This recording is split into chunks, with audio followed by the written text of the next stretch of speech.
grande parte do país, o resto são, é uma casa e tem, num prédio, e tem as janelas abertas para toda a gente poder ver aquilo que eles possuíam. Uma vez entrei literalmente na casa de desconhecidos, e isto é verdade, porque pensei que era um bar e havia algumas pessoas numa espécie de uma arcada, uma varanda, e umas escadinhas, e eu pensei que bar tão giro, tão interessante, e entrei. Até que percebi que as pessoas realmente começaram a olhar para mim e que era uma casa particular. Geração atual que foi-lhe incutido também pelos pais de que eles têm que ter um canudo e serem senhores doutor. Mais fechados do que nós, não são tão espontâneos. Ou seja, eu posso dizer-lhe, amanhã vamos tomar um café, mas lá não podemos fazer isso. Sim. Nós lá temos realmente de cumprir uma agenda. A própria morte. E eu acho que esse é um tema muito interessante para nós introvertidos. Nós gostamos destas coisas sombrias e não é? E muito pesadas.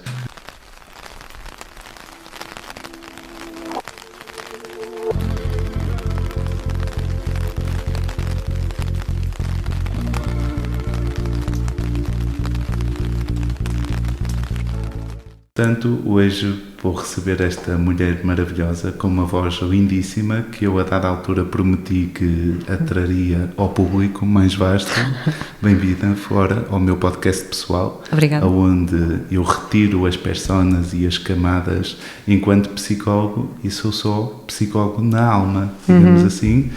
E procuro pessoas com alma que também possam fazer aqui um serviço público na medida em que são pessoas deslumbrantes, deliciosas de se conhecer, e a Flora é uma delas. Tem uma história rica de vida, profissional também, tem uma voz fantástica, radiofónica, que as pessoas vão certamente conhecer. E eu gostaria de começar por aí. Eu não vou apresentar, normalmente são os meus convidados que se auto-apresentam, porque eu sou péssimo apresentador e host. Por isso, estudou jornalismo. Flora, o que é que essa fase marcou na sua vida, na sua carreira, na sua visão do mundo? Fala-me um bocadinho dessa passagem pelo mundo jornalístico. Sim, obrigada pelo convite e pela introdução. Eu vou tentar apresentar-me um bocadinho ao longo da nossa conversa, à medida que fomos conversando.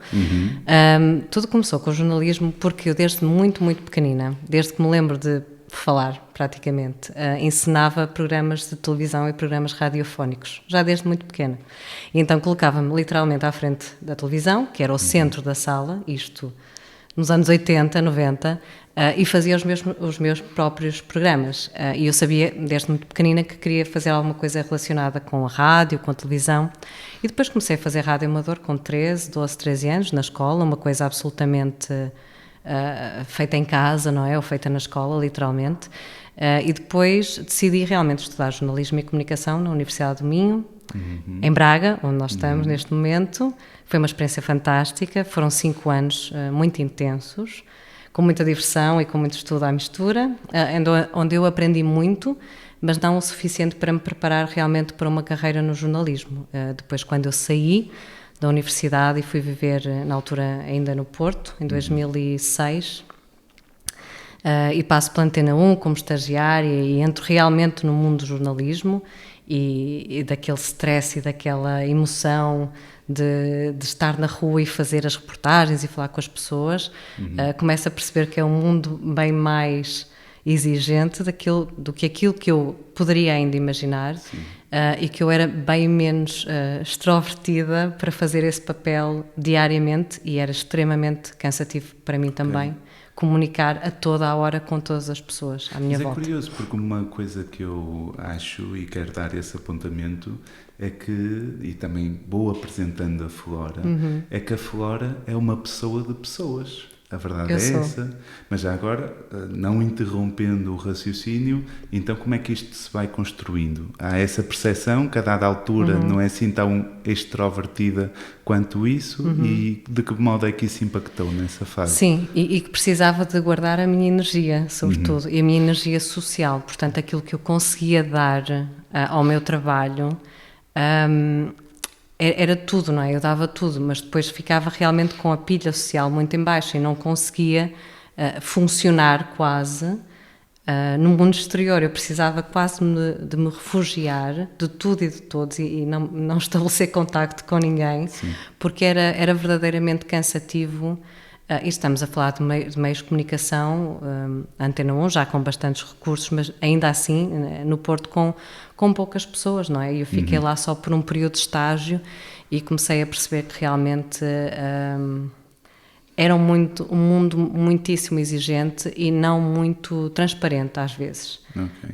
E eu acho que posso dizer isto com alguma vontade. Não correndo o risco porque, de ser cancelada. não correndo o risco de ser boicotada, até porque não sou jornalista.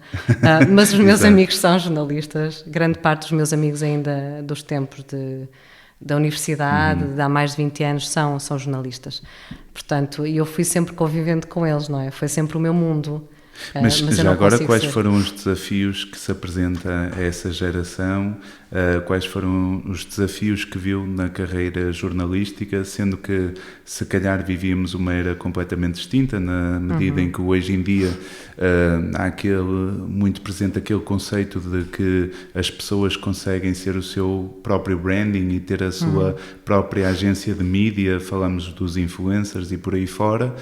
No entanto, antigamente não havia estes canais, mas ao mesmo tempo certamente que havia algumas dificuldades. Quais foram essas dificuldades pressentidas na geração? Sim, eu acho que nós sentimos praticamente todos o mesmo. Portanto, todos os anos saíam 60 novos possíveis jornalistas ou relações públicas ou dentro daquela área, não é, da comunicação social. E não havia mercado para toda a gente. E a verdade é que não havia redes sociais. Isto é do tempo da idade da pedra, quase. Não havia Facebook, não havia YouTube, ou se havia Facebook na altura, não sei, mas devia estar no início. Não havia Instagram, não havia nada onde nós pudéssemos ser os influenciadores, não é, de quem quer que fosse. Não havia propriamente aquele podcast que nós podemos fazer em casa. Tipo isto que estamos a fazer neste momento, não é? E se havia, onde é que ele era divulgado, não é? Onde é que ele passava? Porque ou tínhamos acesso a um microfone da rádio ou da televisão, ou então a nossa voz de jornalista não era propriamente muito ouvida. Ou podíamos escrever, não é? Também havia o jornal. Mas não deixando escapar este momento, eu queria pegar nessa questão da voz. Porque, de facto, uma marca muito positiva foi a voz, porque isso é treino. Ou a Flora já tinha nascido assim, com esse timbre tão agradável? Eu agradeço o elogio, mas já foi muito melhor, porque a minha dicção agora não tem nada a ver com a dicção que é expectável ou com aquilo que é esperado para se ouvir na rádio, não é? Sim, fiz algum treino, mas já lá vai muito tempo. E depois fui-me tornando mais preguiçosa, digamos, e agora como palavras, sílabas. E depois há uma coisa interessante, e vamos falar mais à frente se calhar, que foi a minha mudança de país e a outra língua, não é? Pronto, se calhar já lá vamos, mas o que acontece é que o meu discurso às vezes não é muito fluido. Aliás, quando eu cheguei aqui hoje disse que tinha um appointment em inglês e pediram-me para entrar e para me sentar. Porque às vezes o meu cérebro ainda está programado para falar em inglês e não é a minha língua nativa, não é? É o português, mas ainda assim, mesmo sonhando em inglês e mesmo pensando em inglês, cometo vários erros gramaticais em ambas as línguas. E isso também me dificulta um bocadinho. Isso também é um bocadinho exagerado. É verdade, porque eu não sou, sim, durante 13 anos praticamente não falei português, ou falei muito pouco português, e depois fui aprendendo a comunicar em inglês, não tendo propriamente estudado inglês durante muitos anos, digamos. Portanto, há uma certa confusão, não é, na cabeça, e eu acho que isto é comum a quase todas as pessoas que vivem fora de Portugal durante algum tempo, ou fora do país onde cresceram e passaram a adolescência e a juventude sobretudo, não é? Eu acho que acaba por acontecer a toda a gente fazer essa confusão. Portanto, mesmo que eu quisesse usar a minha voz neste momento para a rádio, ia ser muito difícil conseguir falar em português. Não sei se concordo. No entanto, a audiência de casa poderá dizer se sim ou se não, não é? Porque eu acho que eles são melhores críticos do que nós. Mas eu não gosto de expor demasiado as pessoas que estimo, como a Flora, por isso não vamos elaborar sobre as razões que levaram a viajar até à Holanda, mas a verdade é que esta mulher conseguiu depois se ingrar num país completamente diferente, num mundo muito concorrido como é o televisivo, inclusivamente, e embora não necessariamente dentro da carreira da imprensa e da carreira jornalística, a verdade é que está no enquadramento das ciências das comunicações, porque a dada altura trabalhou em várias emissoras bem conceituadas, conhecidas, como o caso da MTV Europe e também o canal holandês, um dos principais canais holandeses, não é? Antes de chegar aí, e como chegou até aí, como é que foi este período de adaptação? Como é que foi chegar à Holanda? Em que ano foi? Eu hoje é como se tivesse-me dado o Alzheimer, ou seja, eu não sei de nada, sei um bocadinho, mas não sei de nada, porque no fundo eu estou a fazer um serviço também para a audiência. Sim. Então, como é que foi chegar à Holanda? Em que anos? Quais as dificuldades vigentes naquela altura? Fala-me um bocadinho disso, Sim. Flora. Eu estava a pensar, no fundo, qual é o interesse, não é, da minha história. Não, verdadeiramente, porque não é nada de extraordinário. Há imensas pessoas que saem dos seus países de origem. Por isso é que nós escolhemos o título Portugueses pelo Mundo. Exatamente. É para justificar o facto de... Então, mas eu estava a pensar nisso. Eu estava a pensar que, se calhar, o que pode ajudar um bocadinho o facto... Eu revelar a minha história é talvez para as pessoas que pensam sair do país e para os jovens que pensam sair do país. E eu agora sou manager, sim, de uma equipa e tenho muitas pessoas bastante jovens na equipa, precisamente têm essa vontade, querem sair do país, querem fazer outras coisas, querem ter experiências internacionais. E então eu estava a pensar, se calhar esta conversa pode ir um bocadinho de encontro àquilo que...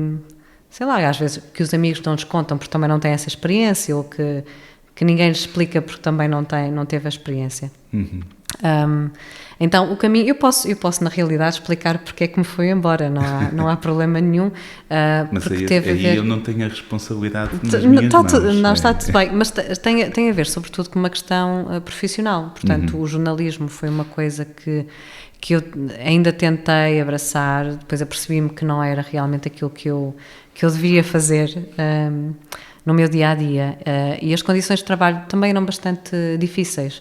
Estamos a falar do ano 2008, portanto um ano de crise muito grande, um ano de crise financeira, não é? E de muitas coisas, muitos serviços a fechar, muita gente a sair do país, pronto... muitas condicionantes nesse sentido. E esse período de transição entre sair e começar a trabalhar em televisão, mas atrás das câmaras e apenas do ponto de vista da estratégia, do planeamento, foi na realidade muito tranquilo.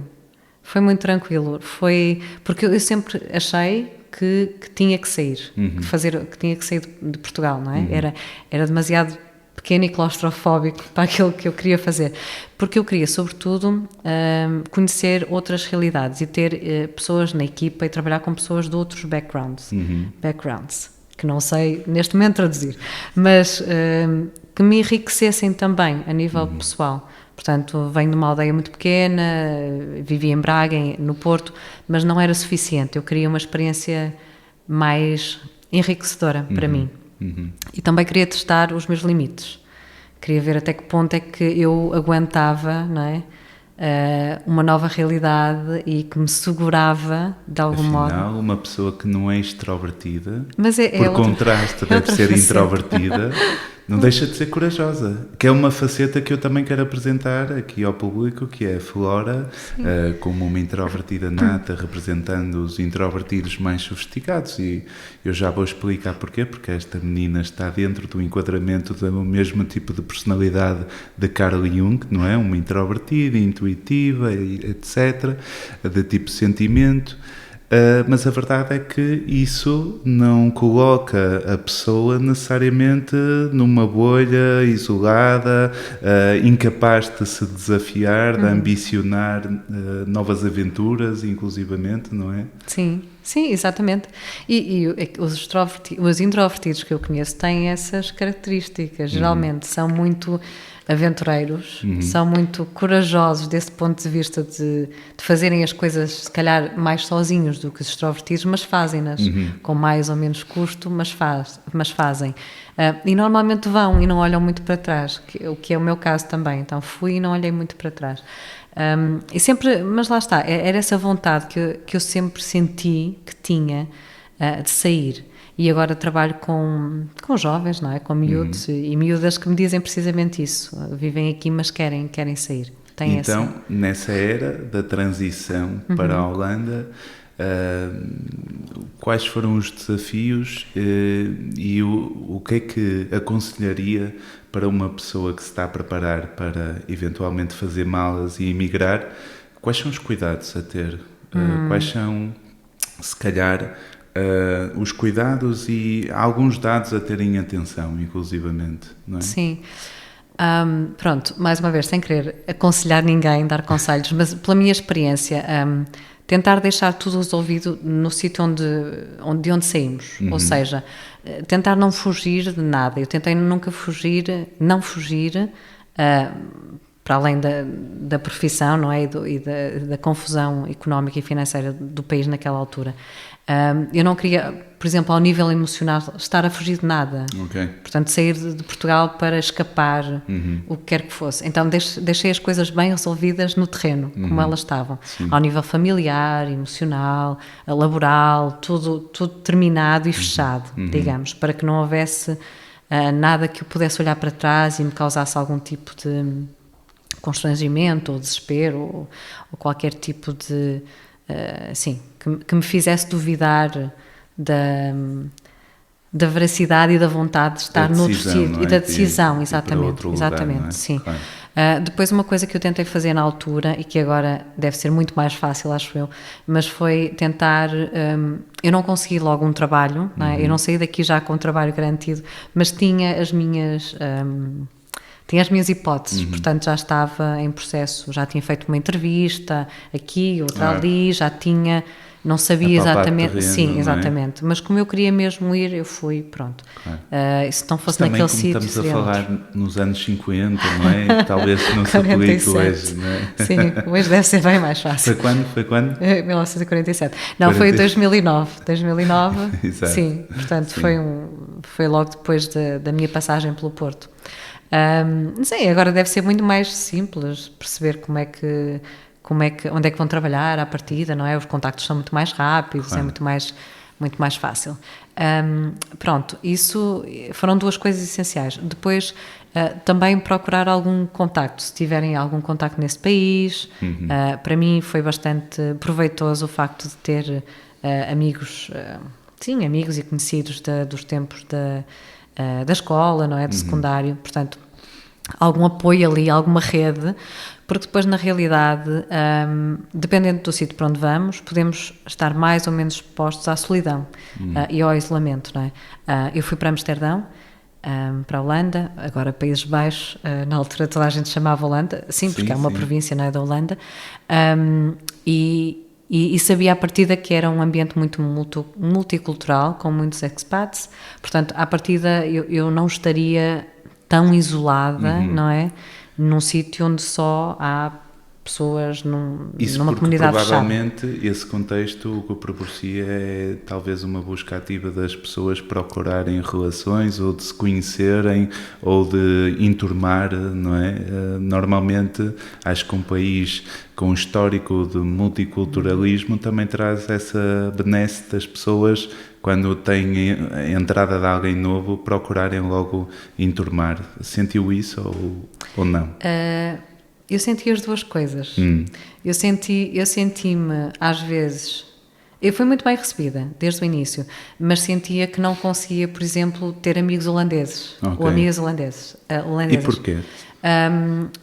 A princípio, a princípio e no final, na realidade, por uma questão cultural. Portanto, são muito mais fechados do que nós, não são tão espontâneos. Ou seja, eu posso dizer, amanhã vamos tomar um café, por exemplo, não é? Ou hoje à tarde, ou agora, daqui a 5 minutos, vamos tomar um café. Jamie, Podemos ir tomar um café, mas lá não podemos fazer isso. Sim. Nós lá temos realmente de cumprir uma agenda e temos que perguntar às pessoas se estão disponíveis para tomar um café daqui a 2 semanas ou 3 semanas, quando a agenda permitir. Eu pensava que isso era uma ilusão, mas é verdade.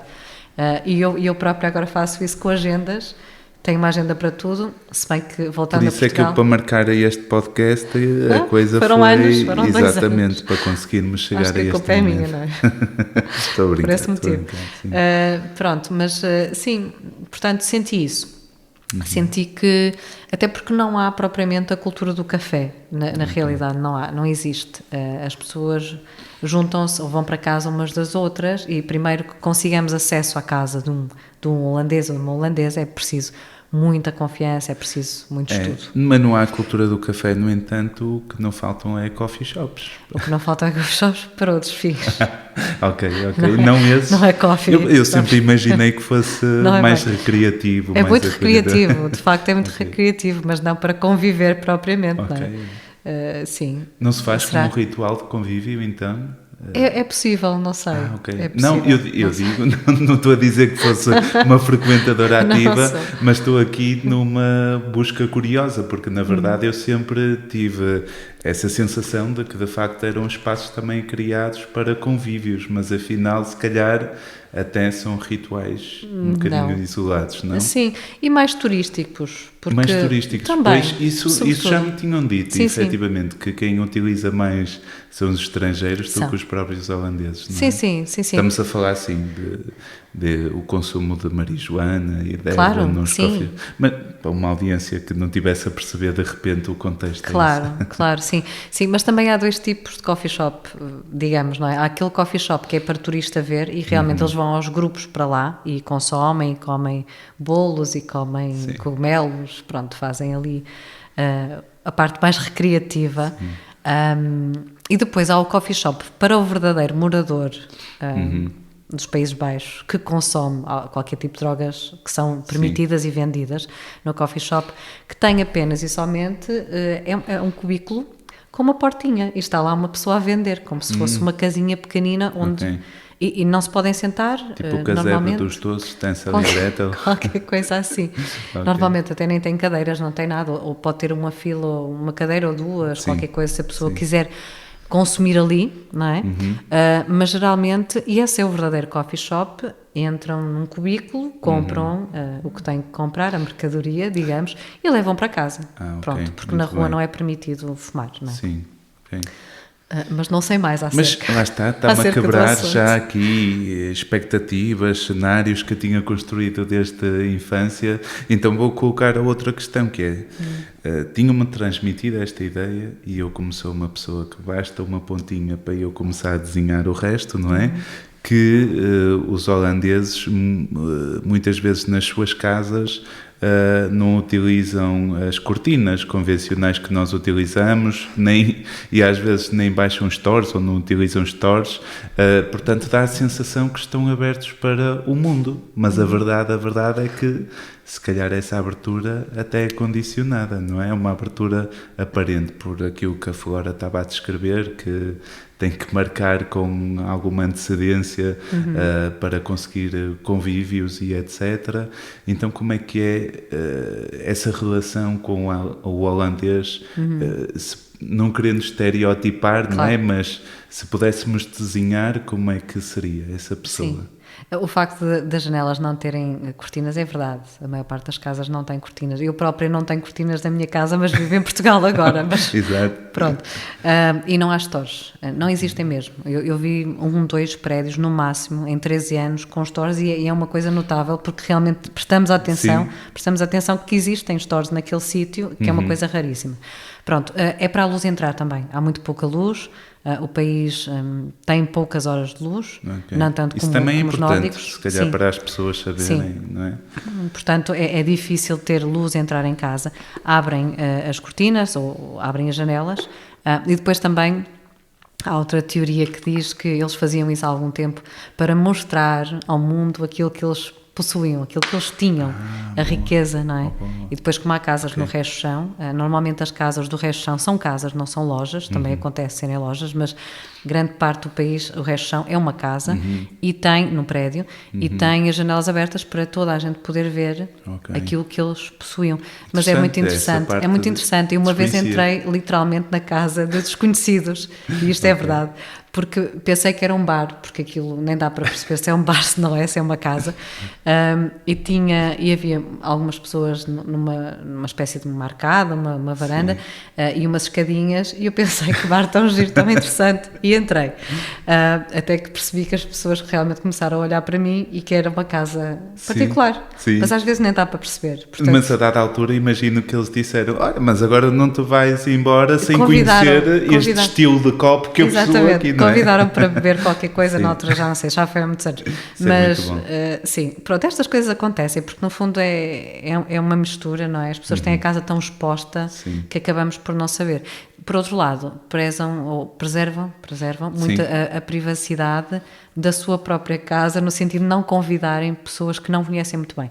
E então a adaptação foi um bocadinho, se calhar, difícil nesse sentido, para me inserir num mundo deles, mas por outro lado foi muito simples, porque a cidade está recheada por pessoas de todos os lados, não é? De todos os países, e então fica muito fácil a sair, conviver e ir a festas, ou só conversar com pessoas de outras nacionalidades, porque também estão ali sozinhas. Claro. Portanto, temos isso, o contexto acaba por proporcionar, se calhar, uma abertura das pessoas estrangeiras a conviverem a dada altura, não é?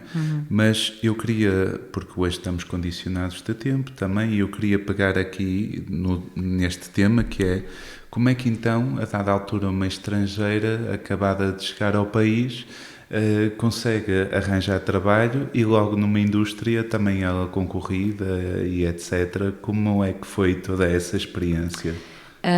Foi muito, na verdade, na altura custou-me imenso, não é? Passar por essa transição toda, mas olhando agora para trás, aquilo que eu estava a dizer há pouco é muito verdade, foi tudo muito tranquilo e foi tudo muito no momento certo, porque eu queria verdadeiramente aquilo. Eu acho que o passo principal, ou a pedra principal para que tudo floresça à volta e para que tudo cresça, é nós queremos muito as coisas. Eu queria muito sair, queria muito estar na Holanda, queria muito viver lá. A princípio queria isso durante 3 meses ou 6 meses, mas 13 anos depois ainda lá estava. Portanto, demorou imenso tempo até que eu deixasse de querer estar lá. Pronto, e foi tudo, as coisas aconteceram todas muito facilmente para mim. Eu consegui o meu primeiro trabalho uma semana depois de ter aterrado. Mas desses primeiros contactos que já dos tinha primeiros estabelecido? contactos, dos primeiros contactos. Eu lembro-me que tinha um dos meus maiores problemas. Mas então foi lá sem certeza. Sem certeza, sem certeza. Sem certeza, mas também o que eu tinha aqui muito pouco, era muito pouco, não é? Também não tinha nada propriamente que agarrasse. Que me agarrasse, é? Exatamente. Sim, portanto, a melhor altura para fazer o meu percurso foi essa. Eu lembro-me que tive algumas dificuldades no início, sobretudo por causa da língua inglesa, porque falava português, porque tinha estudado pouco inglês, e eu tinha imensa dificuldade. E nem era dificuldade, era sentir-me muito acanhada ou envergonhada. Sim. Era mais isso, pronto. E depois fui cair numa empresa que estava cheio de nativos. Portanto, pessoas que falavam língua inglesa como primeira língua. Mais complicado se tornou para mim.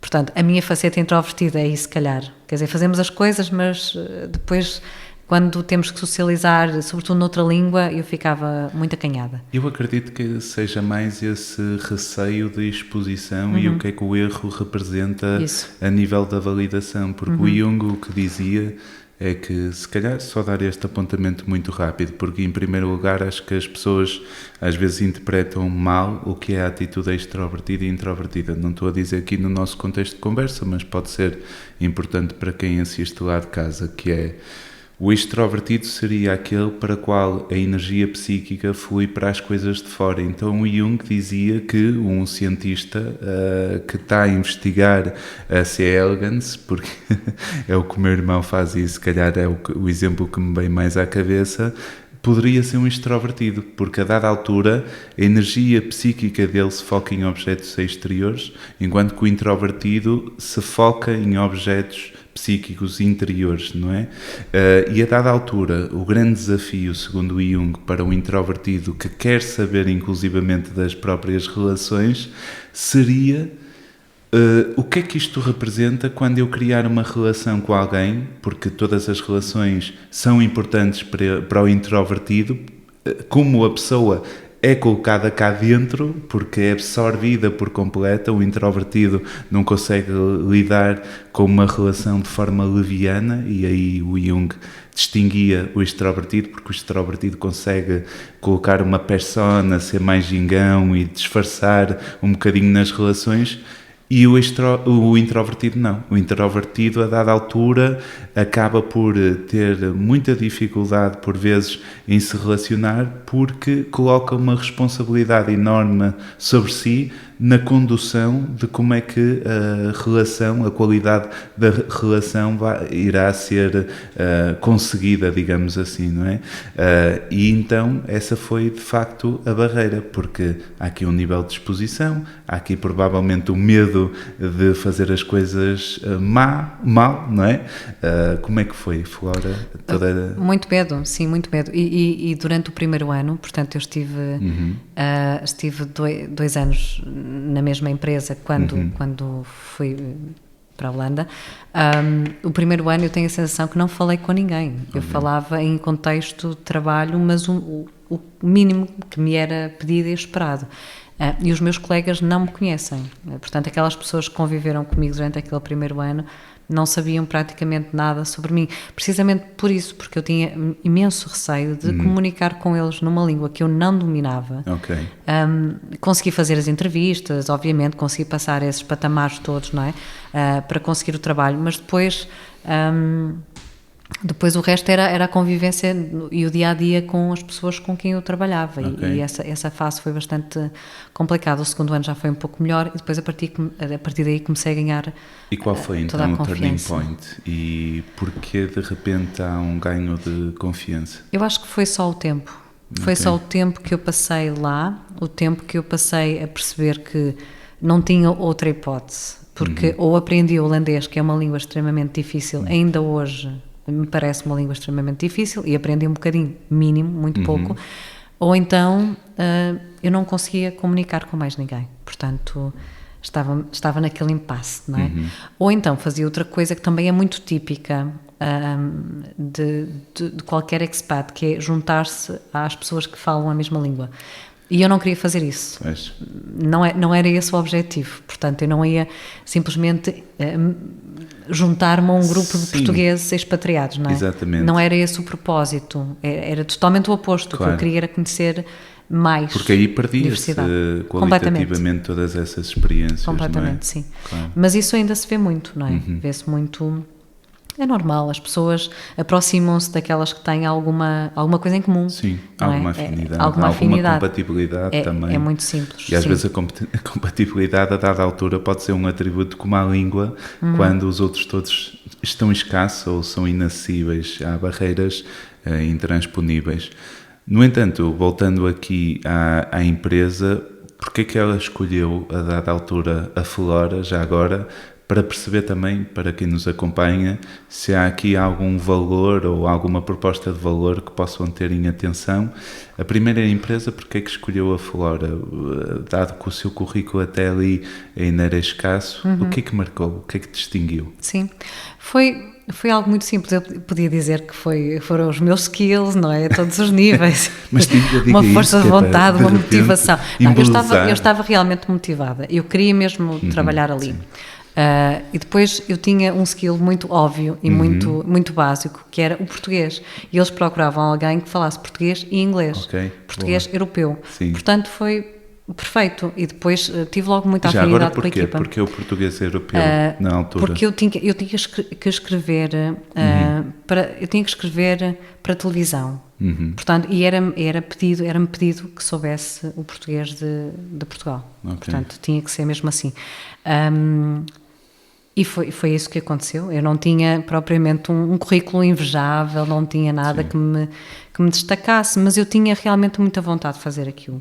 E isso foi, portanto, manifestado bem na entrevista, inclusivamente. Sim, creio não é? que sim. Ainda Ok. que com o meu inglês arcaico, não é? Ou o meu inglês quebrado, mas consegui transmitir isso. Mas é curioso porque agora quem tem a oportunidade de ouvir a Flora a falar inglês não diria que algum dia passou por essa adversidade ou por essa dificuldade, o que também acho que é inspirador para quem acaba por não entender ainda muito bem a própria língua, perceber que afinal não necessariamente através de uma formação propriamente dita, mas sim pela via do treino, da exposição, pode realmente conseguir falar o inglês, até porque a dada altura eu ouvi uma palestra na TED de um fulano que falava precisamente acerca disso, que é, se queres aprender uma língua, vai 6 meses para um país e te garanto que has de aprender. Foi um bocadinho assim que aconteceu com a Flora, não é? Sim, sim. Não houve formação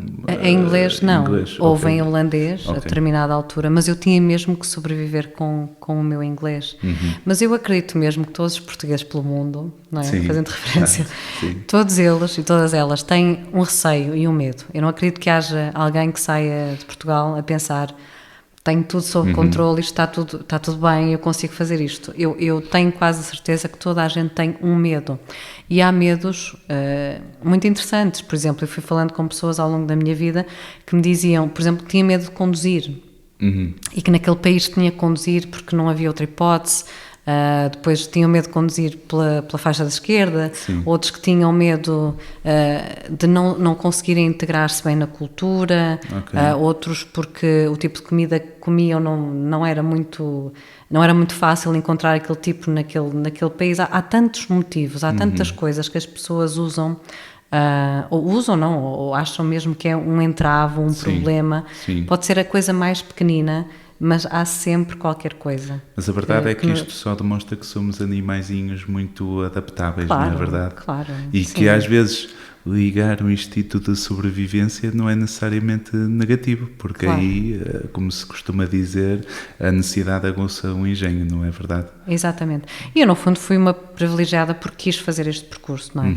Porque entendo que haja pessoas que têm mesmo que o fazer, que têm mesmo que se submeter a essa transformação, essa mudança, e que deixam a família para trás. Portanto, estamos Sim. a falar de cenários completamente Claro, diferentes, não é? claro, Aquilo claro. que eu estava a dizer há pouco foi o que a minha posição privilegiada me permitiu fazer. Portanto, Sim, porque de facto esse contexto não sempre, porque há estudos bastante interessantes sobre pessoas refugiadas que verificaram que, porque normalmente há a tendência de nós acharmos que quem tem que abandonar de repente o seu país derivado a conflitos geopolíticos, que há de ter uma postura sempre sôfrega e por vezes de vitimização, e a verdade é que há vários estudos psicológicos que verificaram que quando as pessoas realmente vêm para integrar este desafio e de facto querem abraçar este desafio, os traumas que estão para trás ficam lá atrás e não são impeditivos da qualidade de vida que a pessoa pode realmente conquistar no país que agora o acolhe. Aliás, nesses estudos o que verificaram sucessivamente é que a maior barreira era sempre a língua. As pessoas, a partir do momento em que dominavam a língua, estavam muito bem integradas e e tinham níveis de felicidade manifestamente altos, o que não deixa de ser curioso. Muitas das vezes isto só demonstra que o pilar essencial da adaptação é conseguirmos comunicar verdadeiramente uns com os outros, porque aí, quando comunicamos, atrevo-me a dizer que caem as sombras psicológicas, caem os medos, caem as personas, cai tudo, porque quando nos permitimos a conhecer uns aos outros, percebemos que somos simplesmente seres humanos. Claro. A verdade é essa, com necessidades, com desejos, com ambições, mas acima de tudo, seres humanos que se podem conectar até nas culturas mais imprevisíveis, digamos assim. Mas neste período estamos a falar em que empresa? Que emissora? Que estamos a falar? Qual foi a primeira? No início ainda era uma empresa norte-americana. onde eu fiquei durante 2 anos. Sim, estava relacionada com televisão, mas eles também tinham jornais, não sei se ainda têm, em Chicago, e eu fiz esse trabalho por um período bastante limitado e ninguém me conhecia, não é, no fundo. Ninguém, dentro daquele ambiente, ninguém sabia quem eu era, precisamente porque não me dei a conhecer. Precisamente porque não comunicava, não é? Não falava com ninguém. Depois disso, fui para outro escritório, aí já com outro tipo de trabalho, ainda assim ligado à televisão, para os estúdios da MTV em Amsterdão, que ainda existem, portanto, que ainda lá está. É um edifício maravilhoso, numa antiga fábrica, está transformada, é lindíssimo, fica mesmo junto ao AI, que é aquele canal /rio /água que passa por trás da Central Station, portanto, para as pessoas que conhecem Amsterdão, vão reconhecer, Central, certamente. vão reconhecer, exatamente. Está do outro lado do rio, portanto podem apanhar um barco gratuito, também é outra vantagem, ninguém tem que pagar para cruzar um impedimento geográfico, não é, naquele país, portanto a água ninguém paga, toda a gente pode passar para o outro lado gratuitamente. É muito interessante, até porque seria um problema, porque está rodeado de água, não é? Amsterdão está... Sim. Portanto, aliás, tem que haver facilidade de transporte. Amsterdão e os Países Baixos têm uma das tecnologias mais sofisticadas de barragens para controlar até os fluxos de água, para que as cidades, inclusivamente, não sejam inundadas pela água, não é? Que é uma coisa bastante interessante. Mas... estamos a falar mais ou menos em 2011 agora. Exatamente. Não é necessariamente a Golden Era da MTV, não. Isso teria ficado nos anos 90, mas podemos dizer que é a Silver Era ou a Era de Prata, porque não necessariamente pelos motivos que mais me orgulham e apaixonam, mas porque a MTV estava a conquistar os picos dos recordes por causa de programas como Jersey Shore e por aí em diante, não é? Que também marcaram certamente uma geração. Como é que foi viver dentro da MTV? Sim. Que histórias mais marcantes? Foi muito exciting, não é? Era um mundo... Exciting, viram? Exciting. Que era um mundo que vibrava, aquele escritório vibrava, aquelas paredes vibravam. Depois nós tínhamos imensas festas, com imensos cantores, imensas bandas, obviamente, não é? Era música. Obviamente, para quem vivia dentro do escritório, ainda estava muito associada à música. Nós tivemos os EMAs, já não me recordo se foram os VMAs ou os EMAs em 2013, portanto, que em Amsterdão, com a Miley Cyrus, com a Katy Perry, com uma série de outros que eu já não me recordo, mas esse tipo de festas nós estávamos todos presentes, fazíamos parte da organização também. Eu fazia a parte do planeamento e a parte estratégica da programação.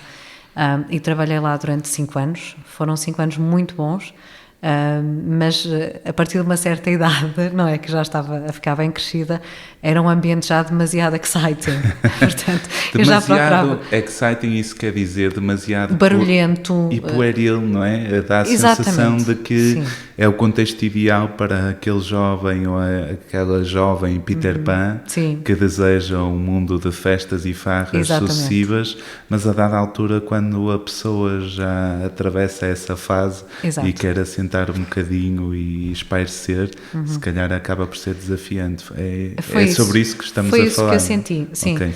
Eu gostei muito de fazer a parte da estratégia. Eu basicamente planeava os objetivos de alguns canais internacionais ao nível do share e do outro que eu agora não me recordo, o share e o outro que eu agora não sei, das audiências no fundo. Sim. Durante médio prazo e longo prazo, portanto podia ir até um ano, sempre acompanhada por uma equipa também de estratégia, a vermos diariamente como é que as audiências estavam, não é? Se tínhamos que fazer alterações na programação, o que é que podia ser adquirido, que programas é que podíamos introduzir. Dentro do orçamento que disponibilizavam, não é? Que programas é que podíamos comprar. Interessante.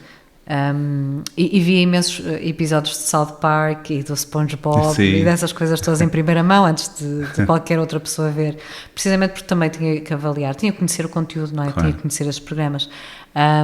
Mas sim, foi na altura do Jersey Shore e desses e acaba por ser aqui todos. Uma grande transição de uma empresa para a outra, não é? Como é que isso foi inclusivamente alcançado? Porque a dada altura até pode ser uma informação pertinente, para aquelas pessoas que desejam por vezes mais ou têm interesse em entrar numa estação ou numa empresa maior, mas acabam por vezes se encolher, porque de facto às vezes essa grandeza acaba por assustar. Como é que foi essa transição, Flora? É engraçado, porque eu estava a pensar, eu na realidade, como eu não conheci ninguém, ou muito poucas pessoas, eu consegui sempre os trabalhos à minha custa.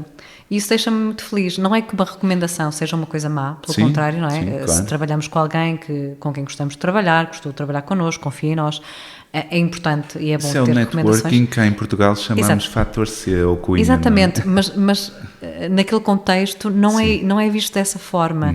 E até porque podemos recomendar oficialmente, não é? Através das applications, no website, através pronto. E as pessoas que recomendam, se o candidato ficar a trabalhar, recebem dinheiro, e eu sei que há isso também em empresas portuguesas, pronto, é bem mais transparente do que o fator C, não é? Ok, interessante. Isso pode ser um tema já de seguida, porque hoje em dia também as empresas maiores começam a ter people managers e toda essa gestão, no qual querem de facto preencher uma lacuna que está a ocorrer, que é a quebra da cultura organizacional, porque as pessoas ficam cada vez menos tempo nas próprias empresas e há um legado que se quebra inevitavelmente, e portanto as empresas, para tentar combater isso, começaram a criar aqui estratégias como essas recomendações ou ter pessoas a gerir outras pessoas e os interesses dessas pessoas, de facto para tentar preservar ao máximo essas mesmas pessoas, porque sabem que a dada altura isso pode estender a tal dita cultura, porque a dada altura, se temos pessoas a sair em demanda, há um testemunho que se perde pelo meio, e isso é o grande desafio da atualidade. Mas então, como é que uma pessoa sozinha consegue conquistar um palco tão concorrido, digamos assim? Sim, havia imensos candidatos já na altura, não é? Sim, não é? A todas as posições. Mas digamos que também não posso dizer que comecei pelo topo, não é? Não passei para um cargo de direção, nem nada que se pareça. Sim. Portanto, fez uma transição muito, muito básica de uma empresa onde se trabalhava em televisão para outra empresa onde se trabalhava em televisão. E depois eu comecei a perceber que o meu percurso fazia todo sentido, porque eu no início vinha dos jornais, não é? Daquela coisa do jornal diário, mais pequenino, com pouca tiragem. Depois passei para a rádio como estagiário, depois fui fazendo algumas coisinhas por fora, depois passei para a televisão, não é? Era aquilo que eu queria naquele momento, explorar mais o meio televisivo, e depois passei para a parte digital, que é onde eu trabalho agora. Portanto, foi todo um percurso em meios diferentes, mas que fazem todos parte dos mídia, de alguma forma. E foi tranquilo. Eu não tive... Eu quando me candidatei para a entrevista para a MTV, eu mas já foi estava... para uma função específica? Ou... Foi para a parte de planeamento. Para a parte sim, de planeamento, já para planeamento e estratégia. O que é que eu sabia disso? De nada, absolutamente nada. Mas sabia... ok, esse pormenor é interessante. Não sabia absolutamente nada, não é?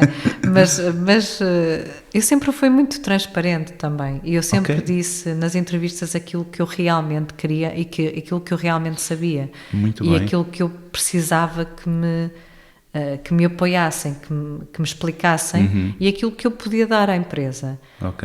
E eu sabia que isso fazia... é interessante, porque ainda há pouco eu tinha um cliente que também concorreu a uma empresa e que em princípio ficou, e a coisa que sublinharam no final, o recrutamento, as pessoas dos recursos humanos, foi de facto essa natureza, essa autenticidade que ele revelou, porque uma autenticidade muito crua, inclusivamente, claro, sempre responsável e simpático, mas muito autêntico naquilo que eram as suas limitações, aquilo que eram as suas ambições, aquilo que era o seu desejo a nível de funções, o que queria fazer, o que não queria fazer, o vencimento que queria ganhar, inclusivamente. E eu acho que muitas vezes há esta falsa noção que as pessoas acham que têm que jogar aqui um jogo, simular, a dada altura, criarem um personagem que não elas, e se calhar aí estão a perder, de facto, algo na própria entrevista, não é verdade? Sim, eu penso que sim, porque Repara, eu acho que já não nos é pedido que sejamos muito autênticos quando chegamos à fase de escrever o currículo e de fazer o vídeo, se for um vídeo pedido para... Sim, um pitch por vídeo. Porque isso já está tudo muito automatizado, digamos, não é? Já claro. ninguém vai propriamente, pela sua própria cabeça, de uma forma genuína, escrever um currículo, não é? Já está tudo automatizado. Sim, Pronto, já temos a inteligência artificial já a fazer a grande parte das coisas por nós. Portanto, se nós tivéssemos a sorte de nos sentarmos frente a frente com pessoas, não precisamos de usar nenhuma capa, não é? Não somos a inteligência artificial que fez o nosso currículo. Aquilo é só uma maneira de nós conseguirmos fazer com que o currículo seja visto por uma máquina, porque não vai ser visto por olho humano a maior parte das vezes, não é? Sim, porque já estamos a falar de outro calibre, inclusivamente, claro. porque as pessoas estão habituadas a um recrutamento no qual ainda há pessoas a selecionarem currículos, mas nessa magnitude estamos a falar de uma inteligência artificial que olha para determinados dados que interessam ao perfil e que a partir daí faz o critério de seleção, não é verdade? Acredito que sim, quer dizer, em 2011 eu não sei exatamente quão avançados estávamos. Esses mecanismos, exatamente, não é? mas estamos aqui a baralhar se calhar com a experiência mais atual, exatamente, inclusivamente. Mas eu acho que não deve haver muita possibilidade de verificar um a um todos os concorrentes, ou todos os candidatos, ou todos os currículos que chegam à mesa ou ao computador da pessoa que faz o recrutamento da MTV. Não me parece que seja muito... Não é? Na MTV, na Nike, etc. Não, exato. Em qualquer Coca-Cola, seja que a empresa for, não é? Porque são muitos candidatos mesmo em 2011. Pronto, e então sempre tentei ser muito transparente mesmo. E depois, dentro da MTV, ainda foi galgando algum terreno, não é? Tive várias posições, mas sempre dentro da mesma coisa, sempre dentro da parte estratégica. E depois uma série de reorgs, não é? Como é que se diz em português? Não sei, reorgs? Provavelmente reorganizações, não é? Exato. As reorganizações que também são muito comuns, portanto, volta e meia acontece uma, e é assim que a minha carreira vai avançando. Portanto, o facto de sobreviver ou não a uma reorg fez com que a minha carreira avançasse ou recuasse. Sim. E dentro da própria organização isso também aconteceu. Portanto, nós vemos, se calhar, 5 anos ou 6 anos dentro da mesma empresa, uma empresa grande, basicamente divididos ou pautados por várias roles diferentes, não é? Por várias funções diferentes. E foi assim que as coisas também foram acontecendo para mim. Tudo muito naturalmente, tudo ao longo de 5 anos, portanto, com muito tempo. Muito bem. E talvez também com a possibilidade das pessoas verificarem aí algum talento ou alguma dedicação que a dada altura também acabaria por fazer com que a própria Flora fosse crescendo dentro da corporação, certamente. Com certeza, não é? Sim, e os resultados que eu e a equipa apresentava, eu na altura não tinha uma equipa, não é? Eu na altura era uma individual contributor, não é? Porque eu não era people manager, não era team lead, não era nada disso. E então, mas sempre, as audiências iam sempre subindo, portanto eu estava a fazer qualquer coisa bem, não é? Exato. Estava a coordenar. Mas então como forma. É que era exercido o papel? Trabalhava para uma equipa ou aquilo que era as suas noções, as suas ideias eram enviadas para um centro que tinha uma equipa que depois processava a informação? Como é que acontecia? Basicamente fazíamos planos. Eu não me lembro exatamente qual era a ferramenta que usávamos na altura, mas basicamente fazíamos planos, fazíamos a avaliação diária, como mencionei, do share. E vimos como é que a coisa estava a funcionar e o que é que precisávamos afinar, não é? E depois imensas reuniões sobre estratégia televisiva, estratégia sobre as audiências, perceber a audiência, perceber a quem é que nós estávamos a dirigir, não é? E o que é que eles queriam, o que é que eles pretendiam, a que horas é que eles queriam ver os programas, que tipo de programas é que eles queriam ver.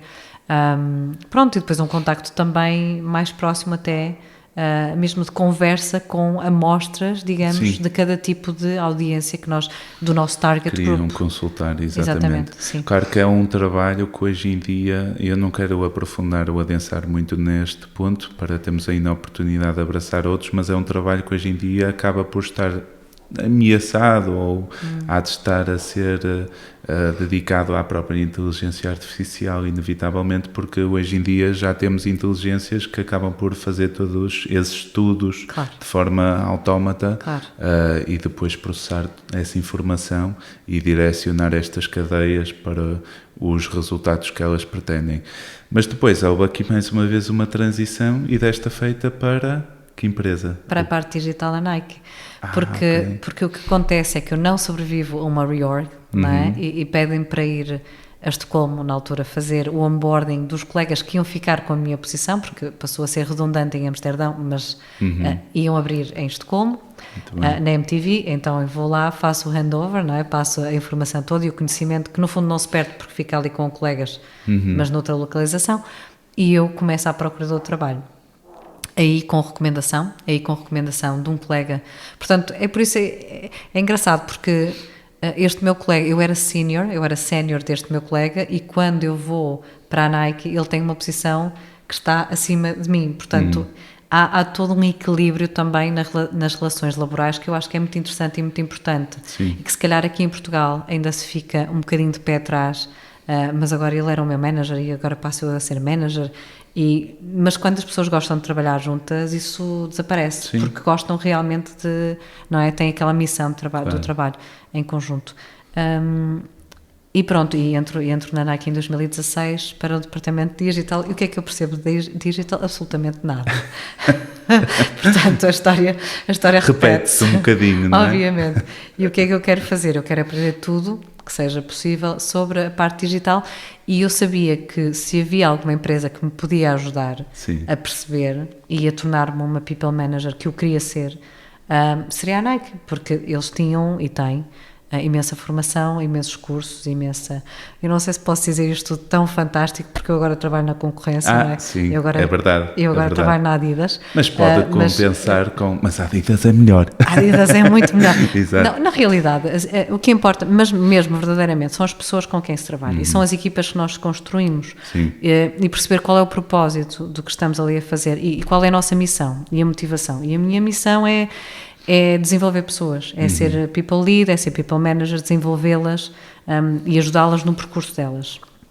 É claro que atingindo os resultados, entregando, não é? Aquilo que tem que ser entregue, e fazendo com que a empresa cresça e se torne cada vez mais produtiva, mais viável, etc. Claro, e aliás, isso são tudo categorias que eu consigo alocar às suas soft skills, não é? Porque a Flora é uma pessoa extremamente dedicada, uma pessoa extremamente curiosa também, mas uma pessoa que claramente é alguém que deseja absorver o máximo de sapiência possível, o máximo das relações, também é alguém que contribui muito dentro das próprias relações.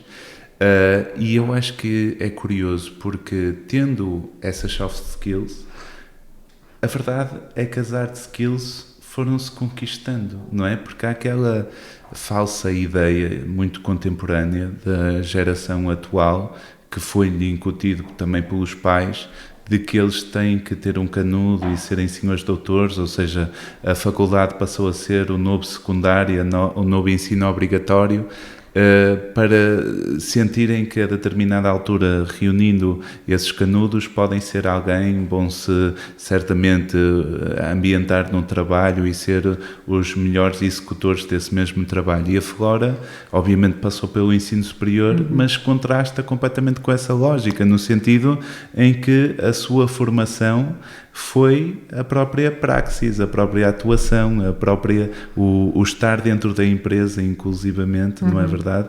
E eu acho isso muito giro. Mas queria aqui apontar outra coisa, que é, a Flora é muito, como é que eu posso descrever isto? A Flora repele muitas redes sociais. Sim. É uma pessoa que não trabalha nada aquilo que se chama hoje em dia o branding pessoal. Não. E, no entanto, é uma pessoa riquíssima do ponto de vista do seu currículo. Hoje, inclusivamente, está na Adidas, já numa função superior, no qual chefia equipas, e também podemos falar um bocadinho acerca disso. Numa era onde cada vez mais se fala em branding pessoal e as pessoas acabam por investir imensos recursos para tentar se catapultar nas redes sociais. Como é que alguém que passa completamente despercebido sobrevive e com tanto charme e com tanta distinção? Como é que sobrevive? É uma boa questão, não sei. Não sei. Eu sempre tive muita sorte também, com o meu timing, não é? E perceber onde é que eu queria estar, em que momento ia fazer o quê. Ir fazendo as coisas à medida daquilo que eu quero e daquilo que eu gosto, às vezes mais por necessidade, não é? Quando somos obrigados a procurar outro trabalho, a sair da empresa e a procurar outra coisa, mas sentir interesse pela área. Eu senti interesse por televisão, senti interesse pela parte digital, não é? Sim. E na realidade a minha equipa não trabalha com as redes sociais, trabalha com .com e com app, portanto sim. não tem nada a ver com social media. Se bem que, obviamente, também temos quem o faça, mas não diretamente a trabalhar comigo. E que será importante, com certeza, não é? Com certeza. Mas eu sempre me mantive um bocadinho à margem, talvez, disso, desse mundo, dessa realidade. E depois, o mais irónico é que eu também estudei Digital Transformation. Eu fiz formação... quando estava a trabalhar já, há muitos anos, decidi fazer outra formação e fui fazer um mestrado em Museology and Digital Transformation. O que é que Museology tem a ver aqui? Absolutamente nada. Mas eu adoro a área e adoro a parte da Digital Transformation, não é? Da transformação digital. E juntei tudo porque para mim faz tudo sentido. E lá está, antigamente as pessoas tiravam a formação, aquele canudo, e depois iam trabalhar a vida toda naquilo, não é? E hoje em dia acho que já não pode ser tanto assim, porque o mercado de trabalho é muito mais volátil, porque não vamos ficar 50 anos na mesma fábrica, vamos nos adaptando, e mesmo o meu trabalho pode ter ou não os dias contados, não é? Por causa mesmo da inteligência artificial. Eu não terei com certeza porque eu adapto-me a ela. Sim. Eu acho que a vantagem é essa, é nós adaptarmos e conseguimos perceber o que é que pode ser feito para além do que já está a ser feito, não é? E pensar no futuro e não ter medo, não resistir. Deixar ir. Mas está tudo bem porque vai haver sempre pessoas e é realmente com as pessoas que eu gosto de trabalhar, portanto... Sim, sem dúvida, é? E isso é que é transversal. E obrigado, Jamie, estás a marcar o tempo e hoje temos que utilizar de forma concisa a Flora, porque não veio com o tempo que nós pensaríamos que poderíamos ter. Lamento. Mas fica para uma proposta para outra conversa, talvez. Exatamente. Se alguém vir este. Exatamente. Mas a verdade é que eu acho que nós temos que mudar muito esta mentalidade também de que a dada altura só com o canudo é que podemos ser bem-sucedidos, só com uma boa exposição online é que podemos ser bem-sucedidos, e ter esta noção de facto que inclusivamente trabalhamos com pessoas e para pessoas, claro. E isso não há de mudar com a integração da própria inteligência artificial, claro. Tanto é que muitas vezes me perguntam: João, tu achas que a inteligência artificial poderá substituir o psicólogo ou o psicoterapeuta? E eu respondo que é um excelente complemento. Eu já peço aos meus clientes às vezes para analisarem os sonhos através do ChatGPT para trazerem para consulta, mas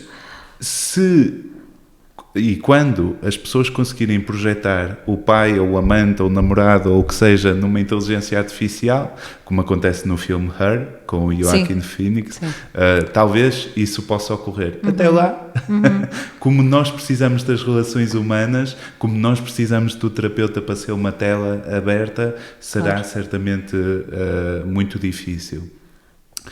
Mas aqui outra coisa que eu queria trazer, também para terminarmos efetivamente, era este livro da Susan Cain, que eu mostro aqui para a nossa plateia, não é verdade?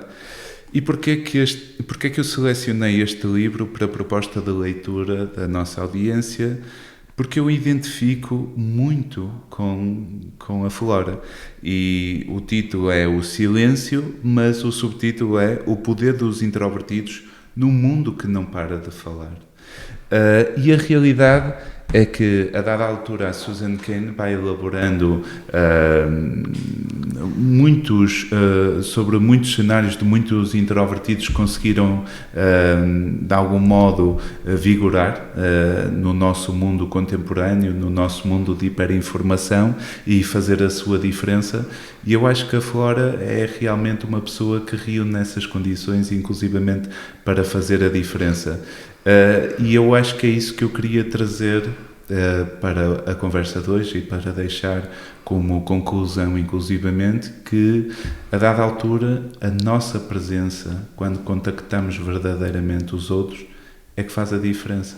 Nós devemos usufruir da exposição que hoje em dia as plataformas online nos possibilitam para nos dar a conhecer, mas a verdade é que é tão distinto quando tocamos a pessoa e ela é um poço de conhecimento, um poço de humanidade, um poço de informação e de vida e de coragem, e eu acho que esse poço é a Flora também. Por isso é que eu gostaria de deixar isso como conclusão e propor, porque há muitas pontas soltas e muito conteúdo para rematar, uma outra conversa. O que combinadíssimo. É que acham? Sim? Perfeito. Obrigada. E outra questão que é, já agora, porque é praxe, ou há de começar a ser praxe, qual é a leitura, então, que deixa para a nossa audiência? Ou uma série que tenha marcado recentemente, já que falamos tanto de conteúdo programático televisivo? Uma série. Sim, se calhar uma série da Netflix.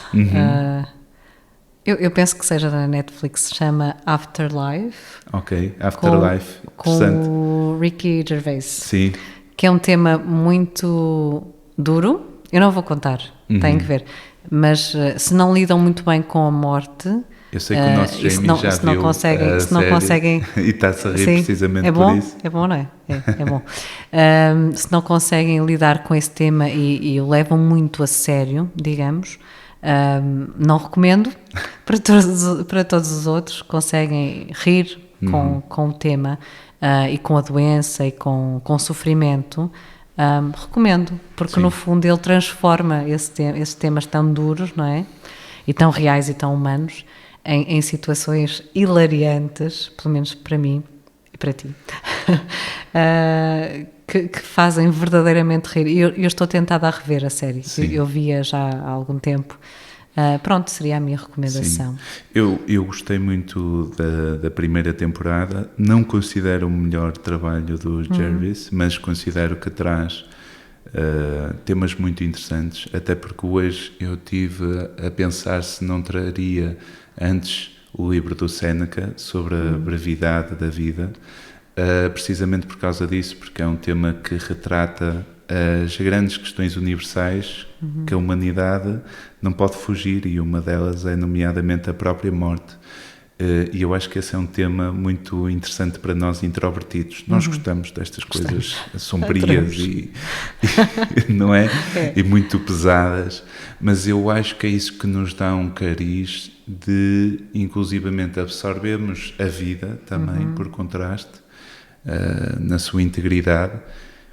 E, acima de tudo, conseguindo também pensar a morte, eu acho que é uma forma de nós não somente absorvermos a vida, mas também de nós ganharmos coragem para viver, claro. efetivamente, porque a determinada altura, passo a redundância, se não formos determinados pela morte, acho que conseguimos realmente viver a vida.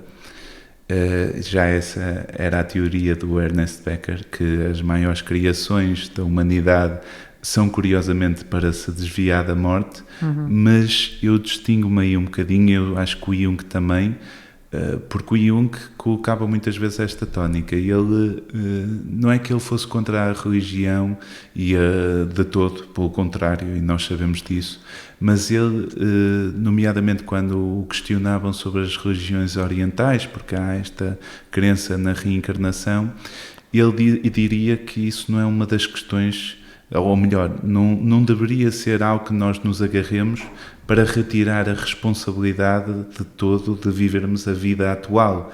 Aliás, nós precisamos, inclusivamente, de absorver o medo da morte para, curiosamente, também conseguirmos nos entregar à vida com outra coragem, com outra plenitude, coisa que, por exemplo, o Capitão Gancho não faz, porque a dada altura tem o crocodilo que traz o relógio, que o tenta devorar, e ele o que faz é destrói todos os relógios que existem na Terra do Nunca, na representação de quem não quer lidar com esta noção da mortalidade.